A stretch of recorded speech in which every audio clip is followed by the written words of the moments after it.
Hello, and welcome to Folk Exposure. My name is Michael Stock. Folk Exposure is the program that brings folk music into the limelight, bring it into your living room, and showing you that a lot of it is actually happening and a lot of good music is around. And a perfect example of that is my guest today, Jim Post. And welcome to Folk Exposure. Welcome to South Florida, Jim. Well, it's a delight to be down here in Alligator Land. I'm already having a good time. Great. I want to ask you something. Ask me. Yeah, was that the Everglades when I flew in on the airplane and I saw that swamp? Yeah. That's where the Everglades starts? It's a large area, and right now houses are starting to be built in the Everglades, but let's not get into that. They'll be sorry. Yes. They're going to sink. Besides that, alligators. Alligators will start attacking, Yeah. Well, hey, Jim, let's talk about folk music. Okay. For the people who do not know who you are, well, you have been singing quite a long time. You MC at a number of folk festivals throughout the country, and a number of albums. And the most recent accomplishment, I guess, would be the host of the Flea Market, which is a national radio show. That's a lot of fun. Yeah. I really enjoy it. What's the format of the show? Just explain for the people who are not familiar with it. Well, it's basically a variety show. We have anywhere from 3 to 6 acts, and we stress the music, and I'm just the glue that ties it all together. Mm-hmm.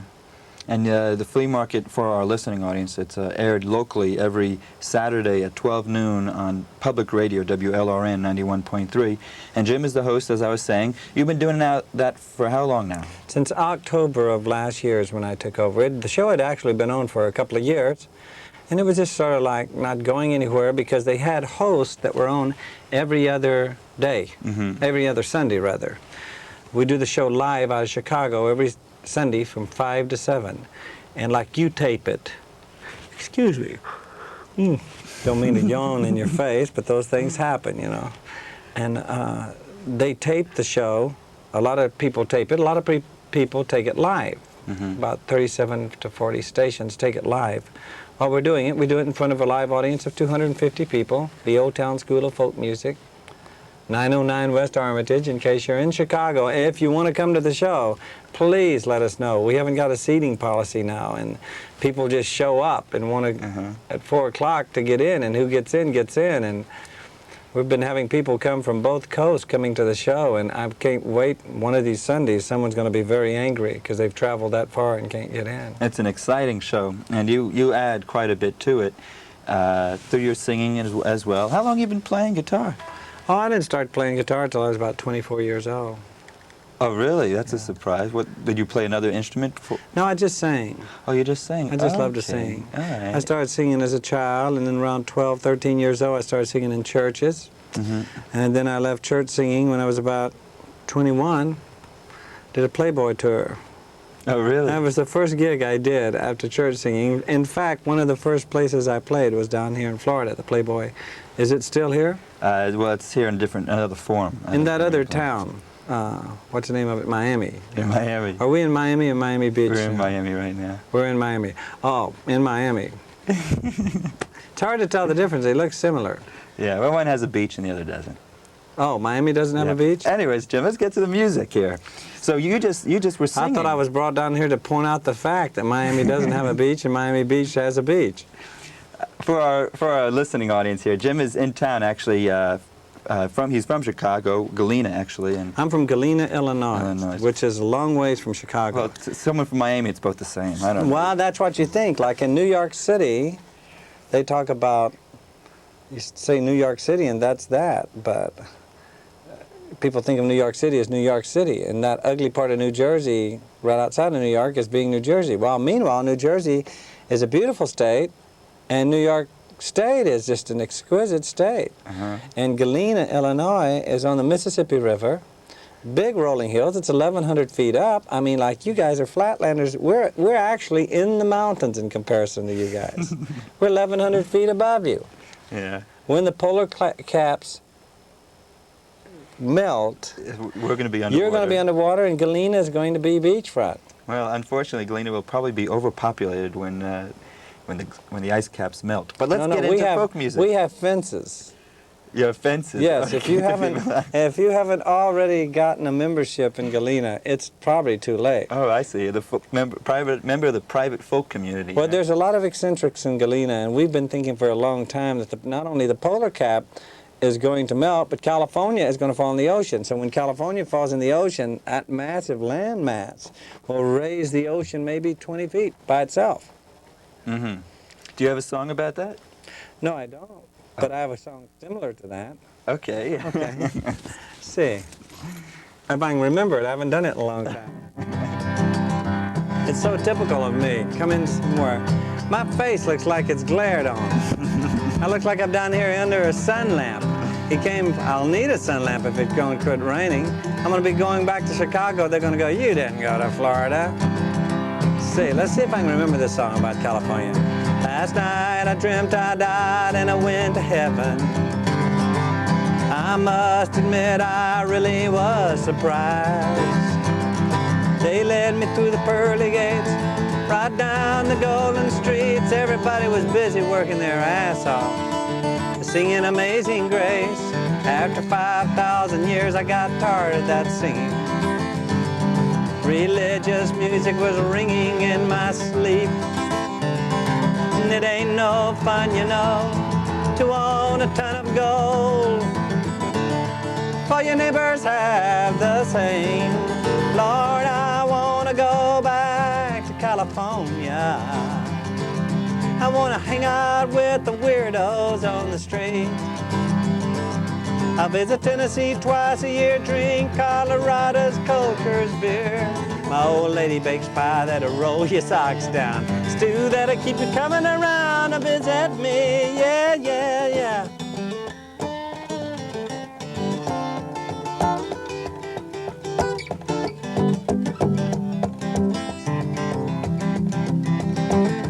So I went looking for a little bit of sweet country music.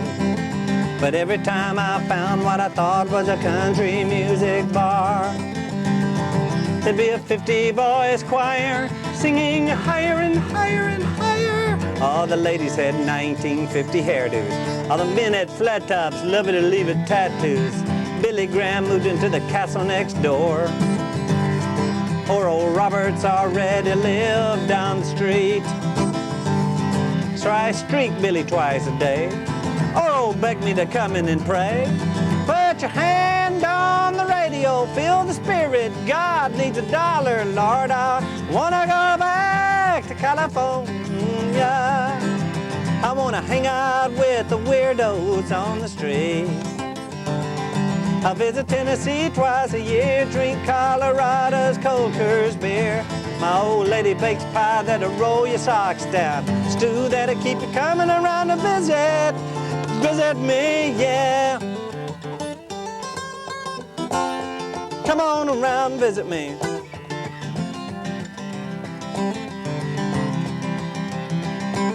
So I went looking for the old gray-headed man with the long gray beard. I said, Mr. Dam. He dug, I called him by the last name. I said, Mr. Dam, I appreciate what you're trying to do here, but heaven's not for me. Hell, I'd rather be buried somewhere down in earth's sweet soil. He said, son, what makes you think you're in heaven? You cut down heaven's 5,000-year-old redwood tree. You exchange them for silver and gold. You let your crude oil overflow. Kill another little bitty fish in heaven's seas. Lord, I wanna go back to California. I wanna hang out with the weirdos on the street with sandals on their feet. Visit Tennessee twice a year. Drink Colorado's Coker's beer. My old lady bakes pie that'll roll your socks down, stew that'll keep you coming around to visit me, yeah.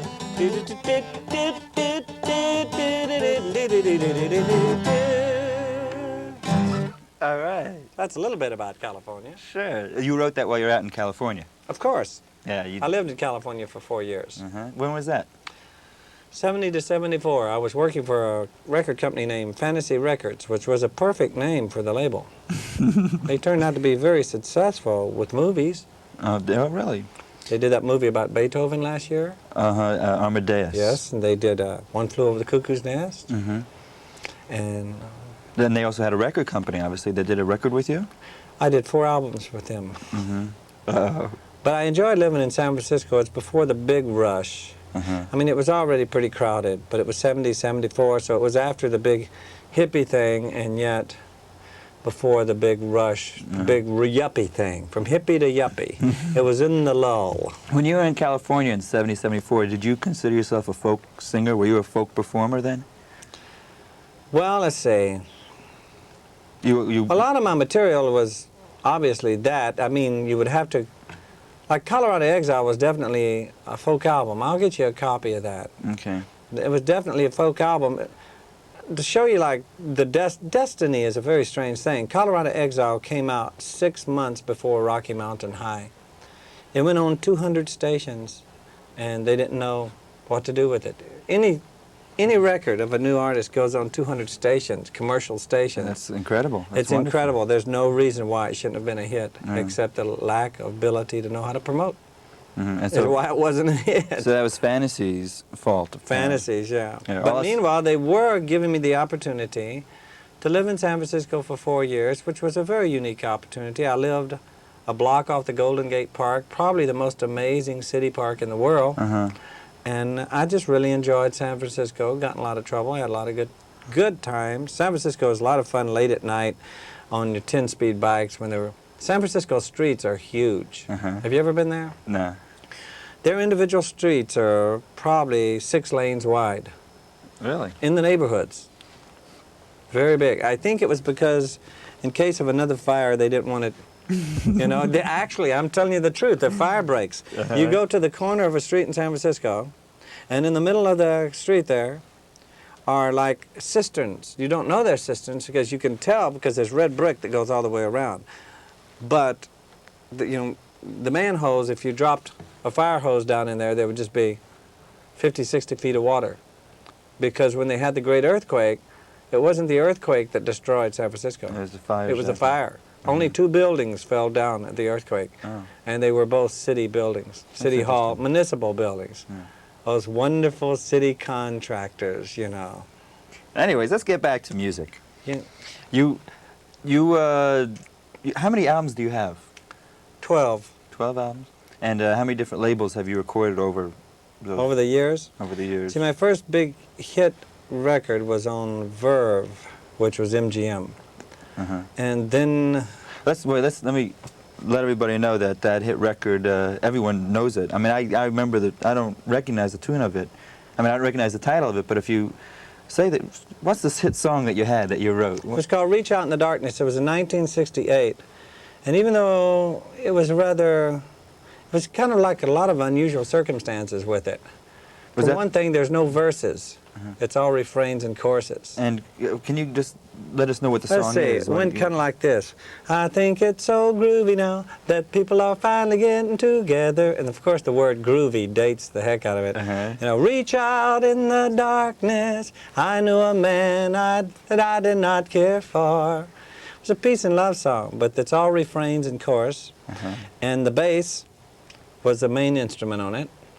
And what happened was a little town called Chino, California, Chico or Chino, I think, played it, and it sold 250 copies there. And normally a #1 record in that town sold 125. So, So yeah, they hit- told MGM that this is a hit record. And MGM was so busy with acid rock that they paid no attention to a little dippy group called Friend and Lover. Uh-huh. And so, That was you and your wife at the time? Yeah. Okay. yes, I've been divorced, haven't we all? It's an American tradition. And so So you. they forgot it. Meanwhile, there was a set-in at the Selective Service hearings there in San Francisco. I think it was Selective Service, I'm not certain. And the guy had been transferred to San Francisco at that point, so he grabbed Reach Out in the Darkness and he ran downtown with the sound truck And as they were dragging away and arresting these 3,000 people, he started playing Reach Out in the Darkness, which hit, bingo, up and down the West Coast, hit in the Midwest, went to number 3 in the charts. But the East Coast was so into acid rock and promoting their own music that they wouldn't play a peace song. Well, it went down to number 12 on the charts, and someone shot Dr. Martin Luther King. And bingo, the East Coast went on it. Bingo, it hit again. It just went right back up the charts. Probably one of the first times in history of the industry that a song started way down the charts, had fallen out of the top 10 and went back to number 2. But as far as sales, it was number 1 because it didn't hit all over, all over the country at once. So you made a lot of money from it, I guess. I did make a lot of money from it. As a matter of fact, it messed up my tax about 2 years ago because in 6 different communist countries, it was a big hit in recently, That's dangerous. So you've been tied with these communist countries. So now I'm a commie. First, I was like helping this country come at terms with being peaceful during those very trying, dreadful moments at the end of the 60s and the terrible incident when Dr. Martin Luther King was assassinated. And then, so they used my song for soothing society, and then now the commies use it for soothing society. And it's kind of strange because I'm... Where'd you come up with that name, Friend and Lover? A guy in Duluth, Duluth, Minnesota. That's that kind of dates too. Yeah, and it was a real dumb name, really dumb. I mean, when I started my career after that hit, I had to start my career all over. Yeah, that's interesting. No, it wasn't interesting. It was boring. It was upsetting. I guess you kind of kick yourself now. Yeah. And anyways, the typical question was, who's the friend and who was the lover? So you've been singing and writing songs for such a long time. Where were you when Bob Dylan and that scene from the East Coast caught on? Well, I just came into Chicago, actually, and I was doing okay in Chicago. I didn't know I was a folk singer till I went to Chicago, and they told me I was a folk singer. Okay. I'll tell you, we don't have much time, but I want to get some more songs in. Can you sing us another song? Sure. I can sing that was a close one. I'm sure glad you said that. I'll show you a... I'm sorry, I'm coughing. This pollen down here. There's still snow on the ground in Galena. The snow's gone from Chicago because it's 1,000 feet down. It's down in the swamps like you folks, Chicago. But Chicago means something like onion patch. I didn't know that. Yeah. But this song will show you an example of the folk, how things are passed on. You know the old tune? I went down to St. James Infirmary, see my sweet darling there. Great song except for one thing. When he finds his darling, she's dead. Dead is boring. You know as well as I do. You wouldn't go out on a dead date. A blind date, dead date, forget it. And so this is a song a friend of mine took that whole progression, which is such a powerful progression. And this guy is like assistant controller of the San Francisco museums, and lives in Janis Joplin's old apartment. And he took it and rewrote it, and it goes like this.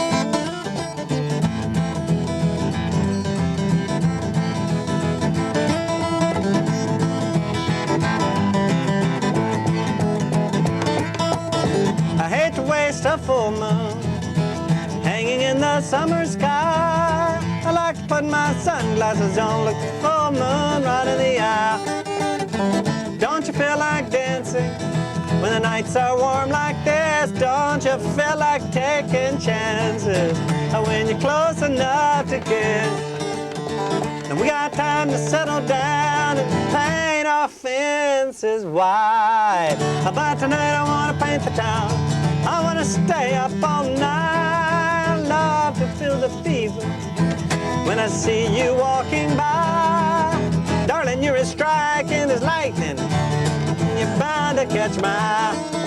I hate to miss the opportunity when I know that time is also right. So let's press our luck. Come on, baby, come on. There is a full moon out tonight. There is a face on the man in the moon. I do not know what's on the other side. No, no, no. I don't have to see that moon at all. I can feel that moon. She's like it was a high.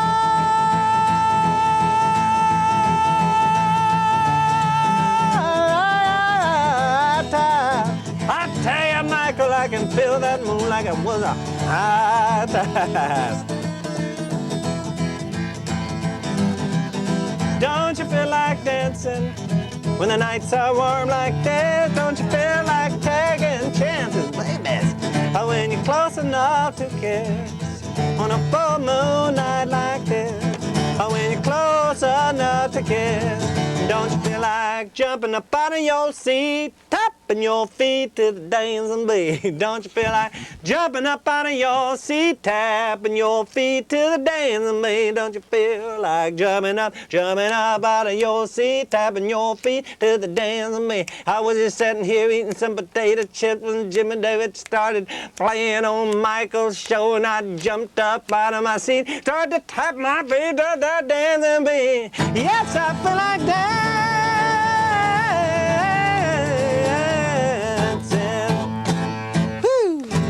All right. You're a fun player. You do a lot of improvisation while you're singing? Oh yeah. I guess you have to have a lot of confidence to do that. I mean, just go off nowhere. That's scary, isn't it? Well, I hope it's somewhere. No, it isn't. I don't know. It's just something I've always done. I started singing it since a young age in front of people that... Yeah. I want to show your latest album, okay? The Crooner? The Crooner from Outer Space. And do you enjoy making albums? No, not at all. Do you, how did this one go? Oh, it was awful. Mm-hmm. I did it 2 winters ago, and I did it myself in the house. Yeah. It was 20 below zero all the time. Uh-huh. So everyone's car was breaking down. Like we needed a drum instead of this band's equipment machine truck being able to show up with the drum. We had to go drive 50 miles to go get the drum. It was amazing. I cooked 25 meals, sang the album, helped arrange the album, arranged for everyone to come in. It's a lot of work there, huh? The only good time is when we sit down. And I mean, being a performer who improvises and enjoys a live audience, you lose some of that on the album as well. Oh, I think so. The Crooner from Outer Space I tried to do as relaxed as I could. Mm-hmm. I tried to do an album that was totally effortless. I sang most of those tunes lower than I sing. Like the song I just sang for you is on that album. I sang it in A minor. Mm-hmm. On the album, I recorded it in E minor. Mm-hmm. Oh, are you pleased with the album? Is it? Oh yeah, I think it was as good as we could make it. Yeah, I enjoy it. It's available through Flying Fish Records. It's recorded off Freckle Records. not. Oh, does Flying Fish distribute it here? Actually, to get it in Miami, you probably have to write away to the record company, which is Freckle Records. Which is Freckle. Okay. Give him the address. Okay. Well, the address. Excuse me. One moment. Here's the address. Freckle Records, Post Office Box 4005, Seattle, Washington, and the zip is 98104. And if anybody didn't get that, you could write us here at Cable Tap, and Folk Exposure asks for Jim Post albums. Yes. How do you get Jim Post albums? I like to have a few copies myself. And we just have a couple more minutes left here. And I'd like to leave with a song, okay? Anything comes to mind? Oh, what are you going to sing? No, something that you're going to sing. Well, I wake up in the morning, you hear the ding-dong ring. Walk to the table, the same damn food, there's a knife on the table. There's a fork and a spoon, you try to steal them. You're in trouble with a man, let the midnight special shine a light on me. Let the midnight special shine a ever-loving light on me. Let the midnight special shine a light on me. Let the midnight special shine a ever-loving light on me. If you ever go to Houston, you better walk right. You better not stagger, Lord, you better not fight. The sheriff get a hold of you, should not take you in. Jury find you guilty, headed for the Sugar Land pen. Let the midnight special shine a light on me. Let the midnight special shine a ever-loving light on me. Let the midnight special shine a light on me. Let the midnight special shine a ever-loving light on me. There's Big Ben Russell Tell me how you know. Stetson had a great big 44. He came into the jailhouse with a gainer chain. Heard him tell the captain, I'm the transfer man. Let the midnight special shine a light on me. Let the midnight special shine a ever-loving light on me. Let it shine on, shine on, shine on me. Now the midnight special was a small track train. Used to take the prisoners from Houston, prisoners' wives from Houston, Texas, down to Sugar Land, Texas, to visit their wives. That's where this song came from, Southeast Texas. The famous folk singer that was in prison there was Huddie Ledbetter. Great song. It's been a hit several times throughout modern history. You ought to check out the whole history of the Midnight Special. Wonderful train. I let the Midnight Special shine on me, shine on me. Let that train shine on me. Let the Midnight Special shine a ever-loving light on me. Let the Midnight Special shine a light on me. Let the Midnight Special shine a